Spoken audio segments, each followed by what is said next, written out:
첫 시간 주님께 안녕하세요. 대강교회 오훈 목사입니다. 7월 8일 토요일입니다. 하나님 우리에게 주신 말씀은 베드로전서 3장 8절에서 17절 말씀입니다.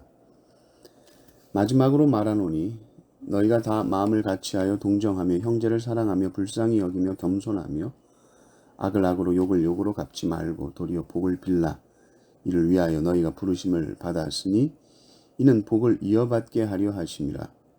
그러므로 생명을 사랑하고 좋은 날 보기를 원하는 자는 혀를 금하여 악한 말을 그치며 그 입술로 거짓을 말하지 말고 악에서 떠나 선을 행하고 화평을 구하며 그것을 따르라. 주의 눈은 의인을 향하시고 그의 귀는 의인의 간구에 기울이시되 주의 얼굴은 악행하는 자들을 대하시느니라 하였느니라.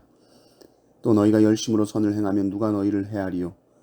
그러나 의를 위하여 고난을 받으면 복이 있는 자니 그들이 두려워하는 것을 두려워하지 말며 근심하지 말고 너희 마음에 그리스도를 주로 삼아 거룩하게 하고 너희 속에 있는 소망에 관한 이유를 묻는 자에게는 대답할 것을 항상 준비하되 온유와 두려움으로 하고 선한 양심을 가지라. 이는 그리스도 안에 있는 너희의 선행을 욕하는 자들로 그 비방하는 일에 부끄러움을 당하게 하려 함이라. 선을 행함으로 고난받는 것이 하나님의 뜻일진데 악을 행함으로 고난받는 것보다 나으니라. 아멘. 복은 무엇일까요? 우리는 복받기를 원합니다. 그런데 복이 무엇이죠? 오늘 베드로전서 말씀을 보면 복이라는 단어가 몇 번 나옵니다. 9절에 복을 빌라 하는 말과 또 복을 이어받게 하려 하심이라 하는 말씀, 또 10절에 좋은 날 보기를 원한다. 이것도 복의 모습일 수 있겠죠. 14절도 보면 고난을 받으면 복이 있는 자다 이렇게 나옵니다. 오늘 말씀을 보면 이 복이라는 것이 성도의 거룩한 삶과 결코 분리되어 있지 않은 것을 보게 됩니다. 거룩한 삶이 없는데 복을 받은 것 같다. 그것이 성경이 말하는 복일까? 우리는 복을 생각하면서도 예수님의 팔복은 우리가 생각하는 복과 아무 상관이 없다라고 생각합니다. 성령의 능력 하면서도 그 성령의 능력으로 우리가 원하는 것을 채우고자 할 때에 하나님의 말씀에 순종하는 성령의 능력은 간과되곤 합니다. 8절 9절을 한번 보십시오. 마지막으로 말하노니 너희가 다 마음을 같이하여 동정하며 형제를 사랑하며 불쌍히 여기며 겸손하며 악을 악으로 욕을 욕으로 갚지 말고 도리어 복을 빌라. 이를 위하여 너희가 부르심을 받았으니 이는 복을 이어받게 하려 하심이라. 마음을 같이하여 동정하며 형제를 사랑하며 불쌍히 여기며 겸손하며 악을 악으로 욕을 욕으로 갚지 않고 도리어 이들에게 복을 빌죠. 또 이것을 위해서 너희가 부르심을 입었다. 너희가 이 부르심을 따라 살아가면 그것이 복을 이어받는 길이다. 이렇게 이야기를 합니다. 그래서 생명을 사랑하고 좋은 날 보기를 원하느냐? 그러면 뭘 해라? 말 조심해라. 거룩한 말 해라. 악한 말 거짓 금해야 한다. 그리고 행실은 선을 행하고 화평을 구하며 그것을 따라가라.